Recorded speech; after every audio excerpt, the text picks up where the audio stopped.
Ainsley Earhart of Fox and Friends continues to apologize for Donald Trump's like instigating of mass riots and terroristic acts by pretending that he won the election when he obviously didn't.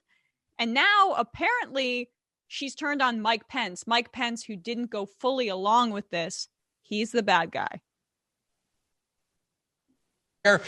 You know what? Mike Pence can just wave that magic wand. It'll all be fixed. I hope that doesn't taint their relationship, because they have been such supporters of one another and been a good team. Because Donald Trump. How can it be good after that? I'm sure it won't be, but I hope that, I hope the president will be able to forgive him, because Mike Pence is such a stellar individual. Just pause it for a second. I'm sorry. The idea that the takeaway from yesterday is the Pence-Trump relationship probably being on the rocks is hilarious. And then she follows it up with, I hope Trump can forgive Pence. Right. He's the one in the wrong. She ships them, right? So it's like her favorite anime couple. They broke up and now she wants them to get back together. It's sad when that happens. Come on. Yeah, no, I know. I mean, when I was 11 and Rory and Jess broke up on Gilmore Girls, it really shook me. Is there more to that clip? Yeah. A stellar individual. His walk with God is amazing. I mean, he's a good man. And, both of them have done a lot to help the country. And I hope that they can move forward and move past this and just agree that there were differences. I'm sure the president feels like I'm responsible for him becoming vice president, so he should have done this for me. But the president, as you've been saying all along, Brian, the vice president has stood by his side and supported him all along the way.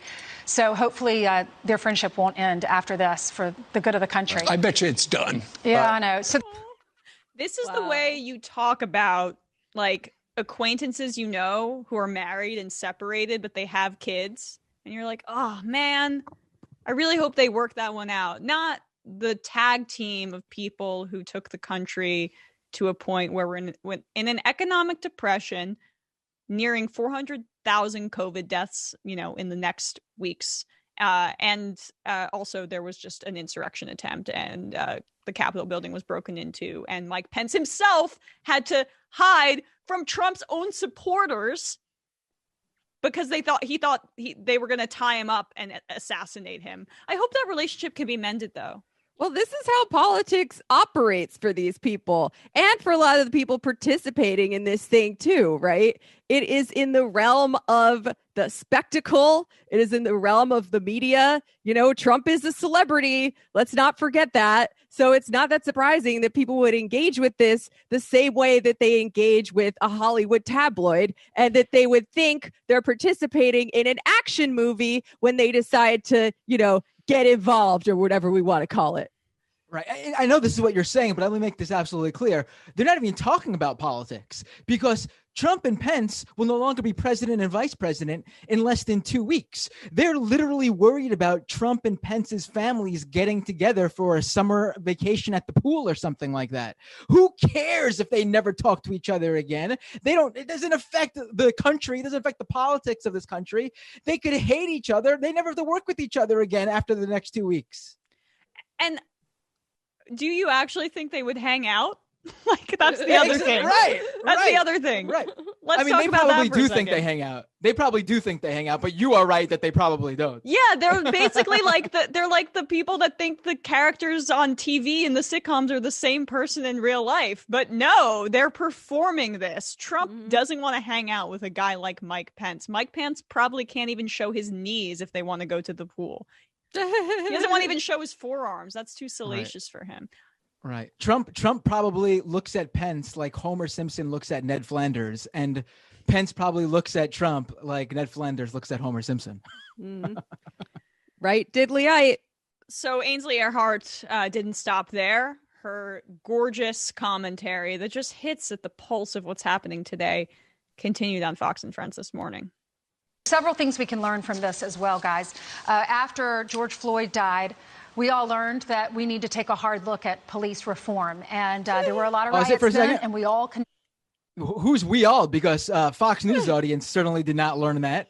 If the Fox News talkers right there on the screen did not learn that, I mean, who are they talking about? Yeah, just stay with her. All right. She's making an analogy. I want to see where this goes. Yeah. Let's go down this maze a little bit further, or rabbit hole, as it were.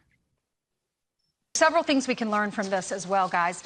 After George Floyd died, we all learned that we need to take a hard look at police reform. And there were a lot of riots then, and we all condemned them. The three of us condemned those riots. Businesses were burned down. It was terrible. Innocent people's lives were changed because of that. And then what we saw yesterday, what can we learn from this? They want election reform.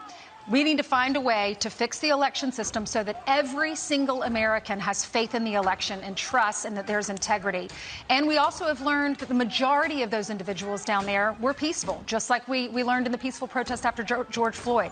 The majority are not violent. But That's a few not bad what you were apples saying. taint the entire group. Right, but Ainsley, when you look at those images, and that we understand is how the protesters were able to get into the Capitol building. Somebody using a Capitol police officer's shield broke that window, jumped in, and then went and opened some of the doors. I don't understand why this needs to be clarified, but because it's Fox and Friends, it does.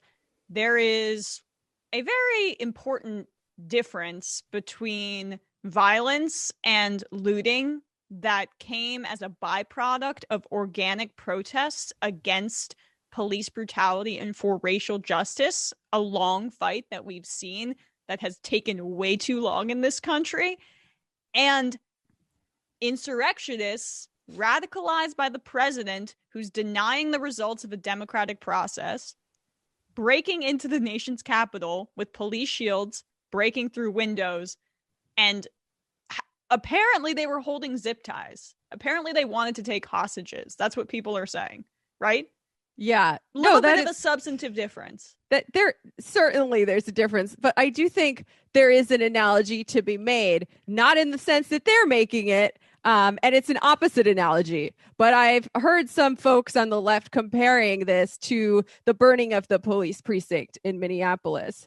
And I think that is an interesting comparison to make because yes, just on the opposite side of things, I participated in these protests along with many of my comrades in the George Floyd uprising. And we do want to overthrow the U.S. government and capitalism for in favor of a greater democracy and a greater humanitarianism that treats everyone's life as having intrinsic value. And a symbol of that insurrection, an echo of the possibilities to come, was the burning of that police precinct. Largely symbolic, right? It's going to be rebuilt and the police are still going to exist. But it was a crack in the armor and a vision of what might be possible. Now, these people, on the other hand, this is not a revolution. These people are bootlickers, the people who invaded the Capitol. This is not a revolution. It's a coup in favor of the status quo, if anything. And no, they were not close to actually taking power. However, it does seem like they crossed a red line of their own.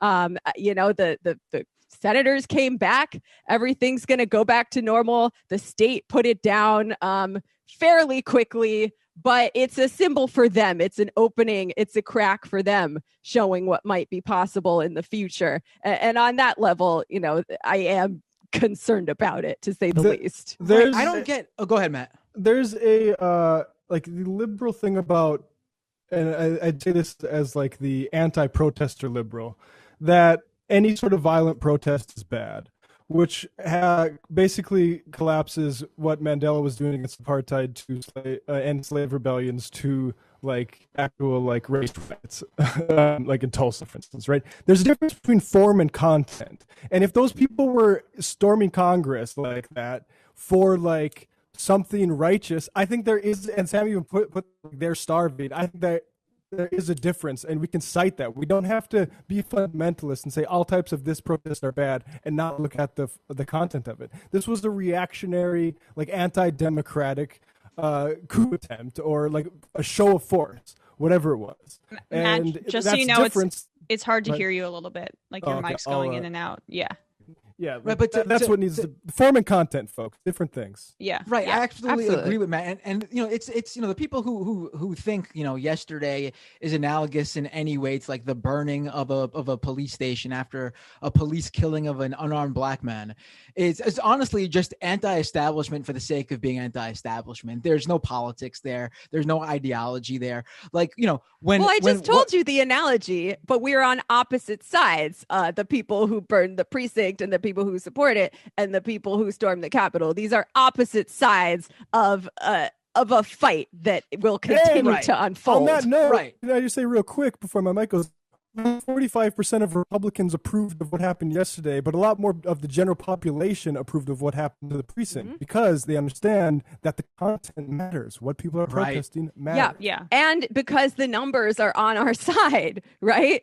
Like this is a minority of the population that is doing this stuff. Yes, they have an outsized amount of power and privilege within the current system, but there are more of us than there are of them. And I think we need to remember that. Okay. Sorry, go on, Matt. I was actually going to bring up on the based off of that Fox News clip we just played. I'm surprised they didn't go full bore into what I saw Sean Davis, co-founder of the Federalist, try to shape the narrative yesterday. He said how on Twitter, he took to Twitter yesterday, a couple hours after this first went down, and he tweets, "I've talked to multiple people today who arrived at the Capitol and believed it was open. They thought they were allowed to be in there, which might explain why you saw so many people." Wait, who tweeted this? Sean Davis, co-founder of the Federalist. Oh my God, of course. Now, the idea that they thought they could do this as they're walking over to the broken glass on the floor and climbing through the window openings where that glass once stood is just unbelievable to me. And my analogy to the Fox thing was I'm surprised they didn't follow this up by saying what yesterday really showed is there needed to be like a new entrance way for the Capitol. There needed to be a new whole system to get people to enter the Capitol. There was just confusion there yesterday, and that's why this occurred. I mean, give me a break. Did they also think that they could take random items from senators and House members' offices as souvenirs? Did they think that's something just anyone could do?